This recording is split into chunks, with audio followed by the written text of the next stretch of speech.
இயேசுவின் நாமத்தினால வாழ்த்துக்கள்.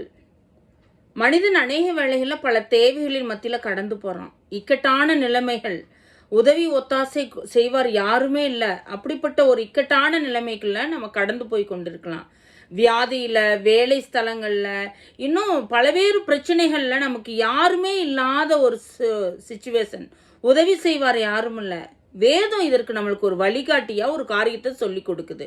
என்ன சொல்லி கொடுக்குதுன்னா, எபிரேயர் 4வது அதிகாரம் 16வது வசனத்தில் இது சொல்லப்பட்டிருக்கு. ஆதலால் நாம் இரக்கத்தை பெறவும் ஏற்ற சமயத்தில் சகாயம் செய்யும் கிருபையை அடையவும் தைரியமாய் கிருபாசன தண்டையிலே சேரக்கடவும். உங்களுக்கு இரக்கம் கிடைக்கணுமா? ஏற்ற சமயத்தில் ஒரு சகாயம் கிடைக்கணுமா? எங்கேயுமே போகாதீங்க, தேவனுடைய கிருபாசனத்துக்கு வாங்க. தேவனுடைய கிருபாசனம்னா அவருடைய சிம்மாசனத்துக்கு வாங்க. எப்படி வரணுமா? தைரியமா வரணுமா? ஏன் தைரியமா வரணும் அப்படின்னு இது சொல்லப்படுதுன்னா, சில வேளைகளில் ஐயோ அந்த கடவுள் அன்அப்ரோச்சபிள் காட், அவர் சேரக்கூடாத ஒரு இடத்துல இருக்கிறாரு, நான் இந்த பூமியில் இருக்கேன், நான் கேட்டால் அவர் நான் கூப்பிட்டா அவர் கேட்குமா அப்படிங்கிற ஒரு மன அழுத்தம் இருக்கலாம். சில வேளைகளில் அவிசுவாசம், இவர்கிட்ட எத்தனையோ நாள் ஜெபிச்சிட்டு இருக்கேன், கேட்கவே இல்லையே, கேட்கப்படலை என் ஜெபம், எப்படி நான் மறுபடியும் என்னுடைய விண்ணப்பத்தை ஏறெடுப்பது? இப்படிப்பட்ட அநேக சோர்வுகள் காணப்படலாம். ஜெபித்து ஜெபித்து நான் என்னத்தை கண்டேன் அப்படிங்கிற ஒரு டிஸ்கரேஜ்மெண்ட், ஒரு அவிசுவாசம், ஒரு சந்தேகம் உங்களுக்குள்ள இருக்கலாம். ஆனால் வேதம் சொல்லிடுறது அதெல்லாம் உதறி தள்ளிருங்க. தைரியமாக கிறிஸ்துவுடைய சிம்மாசனத்துக்கு வாங்க.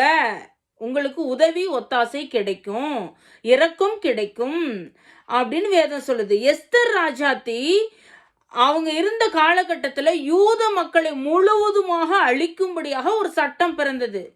என்ன செய்வதுன்னு தெரியல இந்த யூத பெண்மணிக்கு. ஆனால் ராஜாத்தியா இருக்காங்க.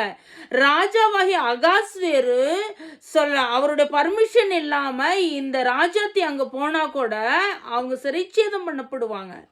அவர்கிட்ட பர்மிஷன் வாங்கியிருந்திருக்கணும். இப்படிப்பட்ட ஒரு நிலைமையில இவங்க கிறிஸ்துவிட்ட தேவன் இடத்துல அவங்க விண்ணப்பத்தை வேண்டுதலை வச்சுட்டு தைரியமா போறாங்க. அகாஸ்வேரு ராஜாட்ட பர்மிஷன் இல்லாம செங்கோல் நீட்டப்படுது, விண்ணப்பம் கேட்கப்படுது, உயிர் தப்புவிக்கப்பட்டதும் அல்லாமல் அவருடைய விண்ணப்பத்தை கேட்டு பதில் செய்யப்படுது. இன்னைக்கு எஸ்தர் ராஜாத்திக்குள்ள இருந்த அந்த தைரியம் உங்களுக்கும் எனக்கும் வேணும். செங்கோல் நமக்கும் நீட்டப்படும், பதில் செய்யப்படும், காரியம் வெற்றியாய் முடியும். கிறிஸ்துவுக்கே மகிமை.